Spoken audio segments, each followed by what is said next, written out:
Number 1, सूर्य देव की कृपा पाने के लिए इस दिन जातक को ब्रह्म मुहूर्त में उठकर अपने नित्य कर्म से निवृत्त होकर स्नान करके पूजा स्थल में सफ़ेद कपड़े में सूर्य देव की फोटो को स्थापित करके पूर्व मुखी होकर आसन पर बैठकर विधि पूर्वक पूजा करके लाल रंग के पुष्प चढ़ाकर गुड़ का भोग लगाकर नीचे बताए मंत्र का जाप लाल चंदन की माला से 5 माला करें। ओम भास्कराय नमः। किसी भी तरह की मनोकामना पूर्ति के लिए जातक को छठ पूजा के दिन रोजाना नित्य उगते हुए सूर्य को तांबे के लोटे में शुद्ध जल में लाल फूल और कुमकुम डालकर अर्घ्य दे और साथ ही बताए जा रहे मंत्र का जाप करे। मंत्र ओम घृणी सूर्याय नमः। नंबर 2, अगर जातक की जन्म कुंडली में सूर्य दोष है तो तांबे का सिक्का या चौकोर टुकड़ा बहते हुए जल में प्रवाहित करे, क्योंकि तांबे और सूर्य का कारक माना जाता है। इससे आपको सूर्य दोष से हो रही परेशानी में जातक को काफ़ी राहत मिलेगी। साथ ही छठ पूजा के दिन दान पुण्य करना काफ़ी फायदेमंद है। इस दिन किसी गरीब को कपड़े, अन्न या अन्य जरूरी चीज़ों का दान करें। छठ पूजा के उपाय के अनुसार ऐसा करने से आपकी सभी मनोकामनाएं पूर्ण होती हैं। नंबर 3, छठ पूजा पर सबसे पहले सुबह उठकर नित्य कर्मों से निपटकर सूर्य देव को प्रणाम करें। उसके बाद सूर्य मंत्र को गोमूत्र, शहद, दही, गाय के दूध और गंगा जल से पवित्र करें।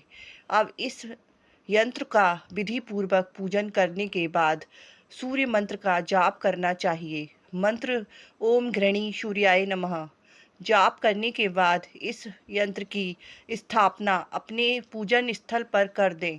इस प्रकार इस यंत्र का पूजन करने से शीघ्र ही सूर्य ग्रह संबंधी होने वाली समस्याएं समाप्त हो जाती हैं। नंबर 4, सूर्य दोष निवारण। छठ पूजा के दिन सूर्य को अर्घ्य देते समय तांबे का एक सिक्का या चौकोर टुकड़ा बहते पानी में प्रवाहित करें। यह सूर्य दोष को कम करने में मदद करता है। नंबर 5, लाल कपड़े में गेहूं और गुड़ बांधकर दान करें।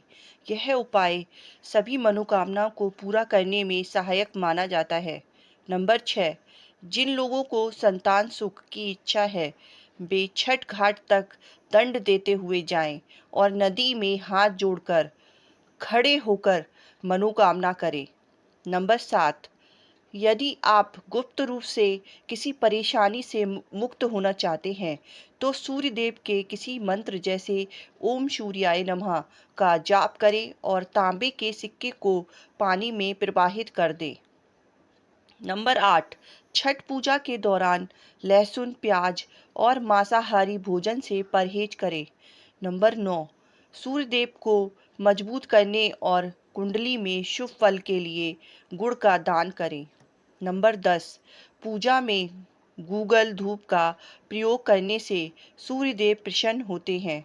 नंबर 11, सुख समृद्धि। छठ पूजा के पहले दिन सुबह जल्दी उठना चाहिए और नहा धोकर भगवान सूर्य की उपासना करें, उन्हें जल अर्घ्य करें और इसके साथ ही कच्चे चावल और गुड़ को नदी में प्रवाहित करें। नंबर 12, इस दिन खरना होता है और इस लिहाज से चावल में दूध और गुड़ मिलाकर खीर बनाकर सबको प्रसाद के तौर पर वितरित करें। इससे सूर्य देव प्रसन्न होकर जातक को शुभ फल प्रदान करते हैं। नंबर 13, जिन लोगों की कुंडली में सूर्य कमजोर है या अशुभ फल दे रहे हैं उनको सूर्य को मजबूत करने के लिए छठ पूजा के दौरान गुड़ का दान करना चाहिए। नंबर 14, इसके साथ साथ पूजा में गूगल धूप का प्रयोग करने पर भी सूर्य देव खुश होकर जातक की कुंडली में शुभ फल प्रदान करते हैं। नंबर 15, छठ पूजा के दिन सूर्य देव को अर्घ्य देते समय तांबे का एक सिक्का नदी में प्रवाहित कर दें। इससे संतान के जीवन में सुख और समृद्धि आती है और उसके दुख को दूर कर हो जाते हैं। नंबर 16, पूजा के दिन एक लाल कपड़े में गेहूं और थोड़ा सा गुड़ बांधकर दान करने से भी संतान के जीवन में सुख आते हैं और उसके जीवन में विकास शुरू हो जाता है। बोलो छठ मैया की जय।